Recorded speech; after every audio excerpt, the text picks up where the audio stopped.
Hello the internet, welcome back to Waifus. I'm Sefhi, your favorite gambling addict, and we're gonna be yapping about Arcana today, the new alt, and how the JP bros are feeling about her, and how they have rated her. As you see on the thumbnail, probably I'll put the ratings there. Now, Arcana, for the most part, I think everyone is agreeing that I've seen so far rating her, that is just a solo raid character, and that's about it, right? JP bros have given her a rate for every game mode, which we can talk a little bit more about, and they have a specific breakpoints on these skills, which I find a little bit more confusing in terms of like why those specific numbers, because it doesn't change much. But this is me jumping and ranting because I like to simplify things. That's it. Let's talk a little bit about this. Leave a like, subscribe, and go to the channel, and let's switch directly into Twitter, where we can check the review by our JP bro. There is a lot of things here to go. Okay, so I have this open here so we can zoom in a little bit better. I will leave, no, actually, let's start with the ratings. I was gonna say I will leave it for the last, but no. Let's start with the ratings so we can remove that out of the way, all right? So Arcana, Altcana, whatever you guys want to call her, nice belly, nice legs, all full assets. Let me put the GIF on the screen. There we go, GIF on the screen. We're gonna start with her ratings and where JP bros are putting her. Now, from left to right, I'm not fucking Japanese, so let's open right here. Story and A, tower, normal towers B, on solo raid SS, on union raid NS, on PvP a V, on and lastly anomaly interception a V as well. Now, multiple things. I feel campaign, it's a bit copium, but it can work. There are some bosses, only bosses things we're talking about, right? Where you can bring a shotgun team and it will work, yes, absolutely. But I feel an A is a little bit high in the sense of it's only some bosses, and it's just on, again, those specific stages. On normal moving, you really don't bring a shotgun team, considering, you know, how annoying it can get. It can get at high deficit on some of those enemies. So for some bosses, yes, I can agree. But for the most part, I wouldn't be bringing Arcana into campaign. Now, Tower, that's the second one. B, that is even more generous in my opinion. Arcana is absolutely useless in Tower. But again, B is the lowest they can give a rating here. It goes from B to triple S. It's because they have this S, SS, triple S, 30 fucking SS, that it's harder to see what's a good rating or what's a bad rating. But B is the lowest, so it's fine. But on Tower, she is absolutely useless. Absolutely useless. By the way, we're gonna be sponsored until September by Loot Bar, so you guys can use the link on the website and on all of the videos from now on to support the content. That is the easiest way of supporting the content. But if we're talking about Elysion on the tower, she only works with shotgun characters. So these are your options as units you can move with Arcana. Sui means no CDR, or you would be running Sweet Treasure plus Solin with Arcana, but again, then you are missing someone to actually buff and do damage, which could be Maiden and Prevati and Kind Maid, but both are copium. There is no good shotgun on Elysion that she can buff, so she will never have usage there. Again, there is no reason to bring her, because your Prevati Maid is not really an hyper carry. She could work, yes, sure, but considering Elysion has plenty of good units, considering Elysion has Rapid Red Hood, there is not a lot of reasons to be bringing her, right? And even if you don't have her, you could be running instead your Diesel, your EH to cope, the Helm Treasure, the Private Treasure, and then, okay, yeah, if you don't have any of those characters, then you could think about bringing Arcana with Privacy, or even a K if you have nothing else, but that's more copium than anything, no? So for Tower, it's a no-brainer, it's B. Now, solo raid, I feel like an SSS would be justifiable. Since we got the treasure teams, sorry, the treasure teams, I just woke up, guys. Since we got the shotgun teams, I don't think there's been a single season where this team was not used. When we talk about solo raid specifically, there hasn't been a single season. Again, since these teams came out, when we started seeing the proper usage, early on it was Leona, didn't really work well. Then we got the Drake Treasure, then we got the Dog Treasure, fixed all of the problems, etc. Then we got Bunny Soda. So it's been a really stable team to use. Only a couple solo raids here, 21 and 22, we didn't use them, right?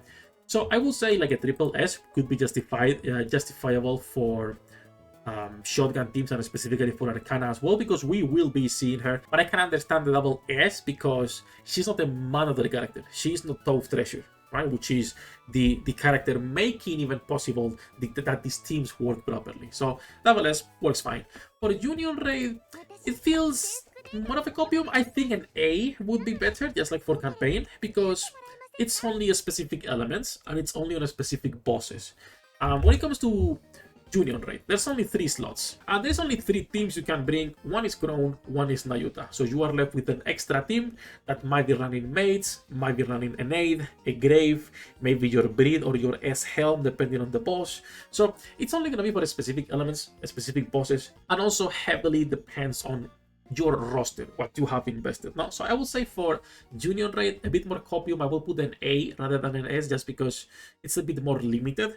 And since it's only 3 teams, you have like a lot of good characters to be bringing.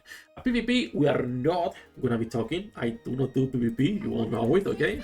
I'm not gonna be pretending here that I even know how PvP works. And then lastly, you have Anomaly Interception. So Anomaly Interception, sadly, she finds no place anywhere. Some of these bosses are consistently close to you. The problem is that they still have mechanics that are annoying, and Anomaly Interception, you can auto only with Crown and those really strong characters. So if you remove Crown, you are removing your capabilities to auto a lot of these bosses to a higher stage, and you are just losing damage overall. Like, you are losing damage, right? This is one team, once per day, 3 attempts with sweep. So removing a really good buffer to just put her. And then the other problem is that you only have 2 shotguns you can't really use, right? It's either Dorothy Serendipity for Harvester, where you would be losing instead usage for I was saying it here, you would be losing usage for your Snow White, your Helm, and your Brevity. So it's like, why would I be running this when I can just instead do this and have an extra DPS that will destroy everything, right? Like, it makes no sense. Even if you don't have her, you can still put Brevity and she will be better. Like, doesn't matter. A normal team here just performs better for water. And the same applies for Iron Week. For Iron Week specifically, if we are going into Ultra. Ultra is an annoying boss. You have to be covering consistently. You have to be making sure you either have a shield like Ground for the poison and to avoid some mechanics, or enough heal. Honestly, heals will not save you. You need to cover for the poison. So either a shield like Ground or a cover repair like Litter. So you cannot really bring Dove in here, right? And you will be breaking again your rotations because Bunny Soda it's extending the developer's duration. So it's just the only 2 bosses you can use her on Anomaly is a pain in the ass. So there is like no reason at all to be bringing her. So I can see there be no problem at all. Then they talk a little bit about team comparisons for bosses, specifically running Arcana, and as you guys can see, it's pretty close and pretty similar to what we showed yesterday. I think it was yesterday when we posted the video for the first impressions. Yes, here, the strong buffer character, right? The strong buffer video. My Arcana is doing better than my Breed already. My Arcana is doing pretty close to my Nayuta. Not my Grave, but it depends on the composition and the boss. Obviously, if Doro can take advantage of Pierce, but outside of being able to take advantage of the extra Pierce, my Arcana is doing already as well as these characters. And they are both meta units. We're talking about Nayuta, we're talking about Grave, characters that are fantastic, right? So Arcana finds a place on this meta. It's just that it's really hard to justify bringing her unless you are a tryhard in raids. For the majority of players, it's like, yes, she's a good character, but do I need to pull, or do I save for the 2 pilgrims that most likely will be meta-defining next month? No? Pretty easy pick if you ask me.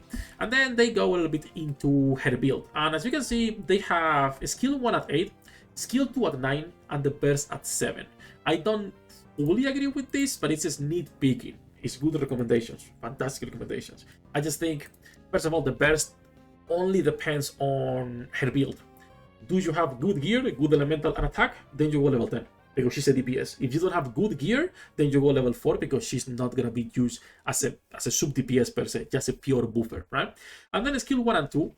Skill 1, I don't would go past level 7 at all. It's only a 3%. Like, if we compare, shout out to whoever is making NIKKE Explorer, it's a pretty nice website. If we compare level 9 to level 10, right? Skill 1, right here, skill 1. If we go into skill 1 and level 9, it's a 12.32%. Level 8 is an 11.64. Like, it's not that much of an increase, right? So level 8 or 9 of this skill to me is the same. I think level 7 is more than enough, but level 8 doesn't really have any specific breakpoints or anything new. It's just literally a 1% increase, less than 1% increase from level 7 to level 10, right? All of those 3 levels is less than 1%. And for the skill 2, I think you can go to level 10 if you have good gear. Like, we're talking for 2 things: her own personal damage on all of these buffs, and also for the attack damage at 55. Because at level 9 is 52, at level 8 is 49, at level 7 it's going to be 47. This is the same increment on all of these breakpoints, so you take this more for the attack damage buff for your team rather than for her personal attack buff in here, right? The breakpoint at level 9 is going to be 2.38, here is 2.27. It's no update at all. It's nothing at all, right? And then for her build, they are recommending, if I remember correctly from translating it earlier, 4 elemental, 4 attack, crit lines, and also hit rate. But hit rate, they specify that for this raid is not necessary. So hit rate will be obviously tied to what type of content you're running here and if you actually are missing a lot of pellets or not. For most bosses, hit rate is not necessary on this shotgun team, but it obviously can change based on what Shift Up decides to do. So for the most part, elemental and attack, I would recommend getting 1 line of ammo, just to be sure that she never reloads. Even without 1 line of ammo, she's good to go. Like, you could be using resilience already with 1 line of ammo, but just in case, I will get 1 line of ammo and then go all in into those crit or hit rate lines instead, right? That's it. Everything else that they have been talking about, we talked about already yesterday. It's a pretty nice review by the JP Bros. And then they also have her best team at the bottom with obviously the Treasure for Tove, the Treasure for Drake, the Ikuyo, Ace Exo, and Dorothy Serendipity, which is really the only actual real DPS you could be running right now. As much as I like the shotgun team, it's not like there is a lot of options or a lot of good options that will perform properly, right? It's going to be your Dodo, it's going to be your Bunny Soda only when it's Iron Weak, and then Drake as a buffer permanently because of her treasure. That's it, that's basically everything for this video. I wanted to go a little bit over what the JP Bros were saying and jab about that. Do guys let me know if you agree with their placements on where they are putting her, or if you would change anything. Tomorrow, most likely, we'll be making the final verdict for her. It's already on the website. I don't think anything else will change, but we will see. That's it. We are live every single day. Links in the description down below. As usual, good luck with your pool dinner rates, and I'll see you on the next one.